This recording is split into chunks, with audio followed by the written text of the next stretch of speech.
have a proper inclusion and belonging culture in your organization, you need to look at all the different non-dominant groups. And, you know, we're talking about one particular non-dominant group a lot at the moment, and we do need to, there's good cause for it. But it's actually about raising awareness about the way we interact with individuals and how to make the most of those connections with people from all different groups, from diverse groups. And it's about how we relate to different groups in our communities, about how dominant cultures and structures and ways of making decisions and communicating can exclude certain groups, and then putting in place what's required so that they don't feel excluded. So there's an individual level, there's kind of a social impact level, and a systemic level. Ultimately, what that's all about is creating an open and trusting environment in which you have psychological safety for everybody, in which you have a sense of value being produced for the individual, the social group, and for the organization. And you have a sense of connection between everybody who's in the organization. So if you know, there are organizations I've worked with that have had global like big disasters that have had a global impact, and those situations could have been saved if the person in the boiler room had the confidence to speak up.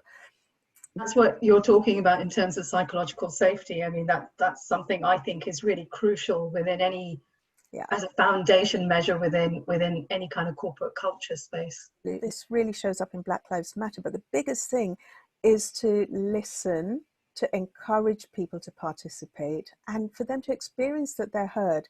And that's also an aspect of psychological safety. It's an aspect of connection and value, and those are the three things that we think are core for you to achieve if your cultural transformation program is going to be successful. One of the first things we do with our clients is really explore, what do you mean by equality? What does equality mean to you? What does diversity mean to you? What does inclusion, and have really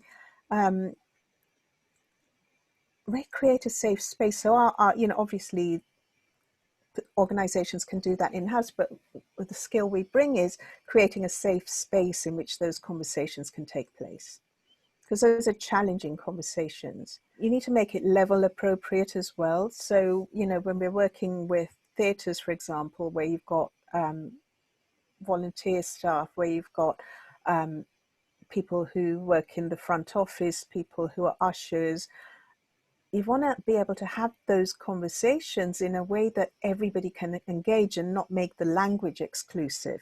The theatre we worked with, for example, we worked with their whole employee base. It was a mid-sized organization. To commitment that the organization showed in having all those people share in the creation of those definitions, the definition of equality, diversity, inclusion, and belonging, and do that in a sensitive way, in a way that was safe for everybody, whether they were an usher, a volunteer, or the chief exec. And obviously, if it's a larger organization, you're going to have to do that in chunks. You're going to have to do that.